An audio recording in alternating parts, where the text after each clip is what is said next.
नमस्कार दोस्तों, आज की इस वीडियो में मैं आपको बद्रीनाथ यात्रा से जुड़ी सारी जानकारी दूंगा, जिसमें हम जानेंगे बद्रीनाथ कैसे जाएं, कब जाएं, जाने का सही समय, बद्रीनाथ के पास कौन कौन से पर्यटक व तीर्थ स्थल हैं जहां आप घूम सकते हैं, आपका आने वाला कुल खर्च, कहां रुकेंगे, खाने पीने का कैसा प्रबंध रहेगा और रूट कौन सा रहेगा।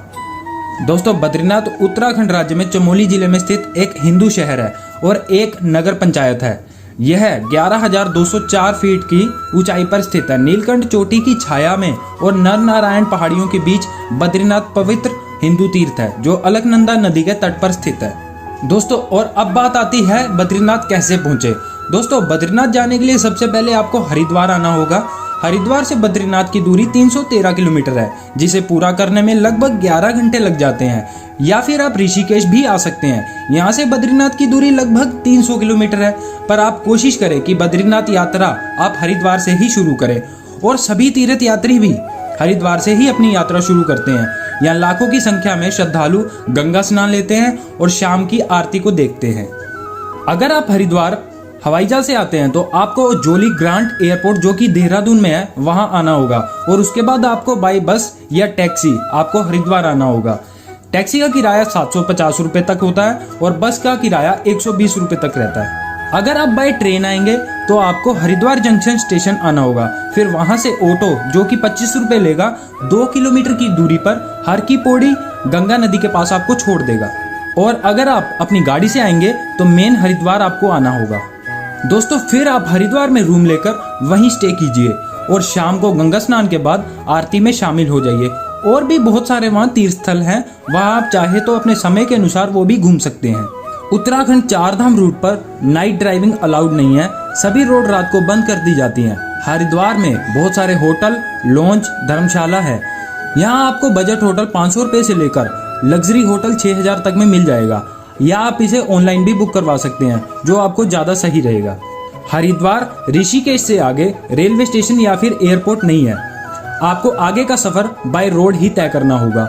हरिद्वार से सुबह बस स्टैंड से आपको बस आराम से मिल जाएगी, या आप किसी ट्रैवल एजेंट से भी बस बुक करवा सकते हैं। बस सर्विस सुबह 3 बजे से चालू हो जाती है, क्योंकि बस से बद्रीनाथ जाने में 14 घंटे लगते हैं, जिसका किराया 500 से 750 रुपए तक होता है, जो आपको शाम को 7 से 9 बजे के बीच बद्रीनाथ पहुंचा देगी। हरिद्वार से आप टैक्सी बुक करके भी बद्रीनाथ जा सकते हैं, जिसका किराया एक तरफ का लगभग 7,000 से 13,000 के बीच रहता है। ये कार के ऊपर निर्भर करता है कि आप कौन सी कार रेंट पर ले रहे हैं। अगर आप इतनी लंबी यात्रा नहीं कर सकते तो आप सिर्फ जोशीमठ तक की बस या टैक्सी बुक करवाएं और जोशीमठ में स्टे करें। दोस्तों, जोशीमठ बहुत बड़ा शहर है, यहाँ आपको आराम से होटल या धर्मशाला मिल जाएंगी, जो कि आप ऑनलाइन भी बुक करवा सकते हैं yatradham.org पर। होटल का किराया लगभग 700 से 1500 के बीच रहने वाला है। दोस्तों, निर्भर करता है कि आपको कौन सा होटल पसंद आता है। फिर अगले दिन सुबह बद्रीनाथ के लिए अपनी यात्रा चालू करें। जोशीमठ से बद्रीनाथ 45 किलोमीटर की दूरी पर है। जोशीमठ से बद्रीनाथ के लिए शेयरिंग टैक्सी चलती है, जो आपसे 150 रुपए लेंगी और आपको बद्रीनाथ छोड़ देंगी। जो लोग अपनी गाड़ी से जाएंगे उनके लिए मैं आपको बद्रीनाथ जाने के लिए हरिद्वार से बद्रीनाथ तक का रूट मैप बता देता हूँ। सबसे पहले हरिद्वार से जाएंगे देवप्रयाग, देवप्रयाग से रुद्रप्रयाग, रुद्रप्रयाग से कर्णप्रयाग, कर्णप्रयाग से जोशीमठ और जोशीमठ के बाद आता है आपका बद्रीनाथ। अब बात आती है बद्रीनाथ कब जाएं। सबसे पहले आपको ये बता देता हूँ कि 2021 में आपको अपनी कोविड टेस्ट की नेगेटिव रिपोर्ट अपने साथ लेकर जानी होगी। कोरोना पॉजिटिव केसेस के बढ़ने के कारण उत्तराखंड गवर्नमेंट ने कुछ नियम लागू किए हैं। अभी चारधाम यात्रा कुछ समय के लिए रद्द भी कर दी गई है।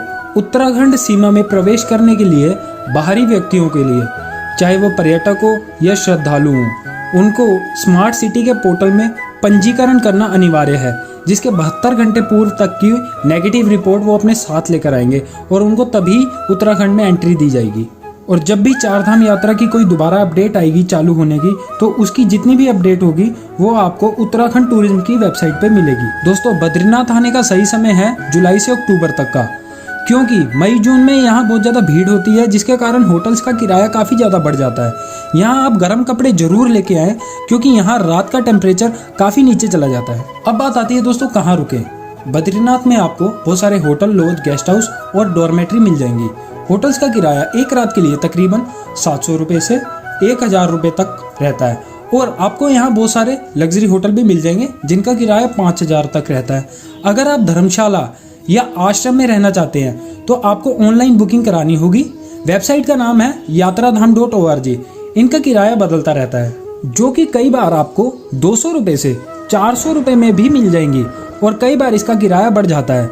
इसलिए आप या तो ऑनलाइन बुकिंग करवाएं या फिर आप अपने साथ कुछ ज़्यादा धनराशि लेकर आएं ताकि आपकी यात्रा में कोई परेशानी ना हो। अब अगर खाने की बात करें तो यहाँ आपको 100 रुपये से 200 रुपये की बढ़िया थाली आपको मिल जाती है। जब भी आप बद्रीनाथ आएँ तो कम से कम 3 से 4 दिन के लिए आएँ, जिसमें आप एक दिन तो बद्रीनाथ धाम घूमें और बाकी दिन उसके आसपास के जितने भी स्थान है वो घूमें। अब बात आती है कुल खर्चे की।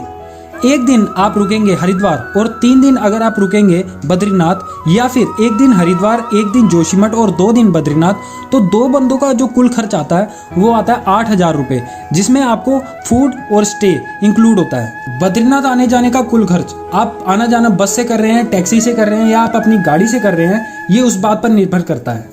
और अब बात करते हैं कि बद्रीनाथ शहर में देखने के लिए कौन कौन से मुख्य स्थान है।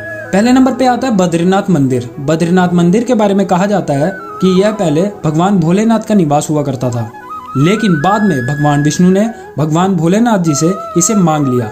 बद्रीनाथ मंदिर 2 पर्वतों के बीच स्थित है। इन्हें नर नारायण पर्वत कहा जाता है। यहाँ भगवान विष्णु के अंश नर और नारायण ने तपस्या की थी। दूसरा है तप्त कुंड। प्राचीन धार्मिक मान्यताओं के अनुसार इस कुंड में स्नान से यम यातना से मुक्ति मिलती है। तीसरा है नारद कुंड। मान्यता है कि शालिग्राम से निर्मित मूर्ति को आज शंकराचार्य ने नारद कुंड से निकालकर बद्रीनारायण में स्थापित किया था। चौथा है माना विलेज, जो कि भारत का अंतिम गांव है और यहीं से होकर पांडव स्वर्ग भी गए थे। पांचवा है भीम पुल। पांडवों की स्वर्ग की यात्रा के दौरान भीम ने इस विशालकाय पत्थर को सरस्वती नदी पर रखकर पुल का निर्माण किया था। 6वां है वसुंधरा झरना। इसके बारे में मान्यता है कि इसका पानी पापी इंसान पर नहीं गिरता। और यहाँ व्यास गुफा और गणेश गुफा भी है, जिसमें वेदव्यास जी ने महाभारत की रचना की थी। तो दोस्तों, ये थी बद्रीनाथ यात्रा के लिए संपूर्ण जानकारी। अब मैं आपसे अलविदा लेता हूँ और मिलते हैं हमारी नेक्स्ट वीडियो में। आपकी यात्रा मंगलमय हो। जय बद्री विशाल।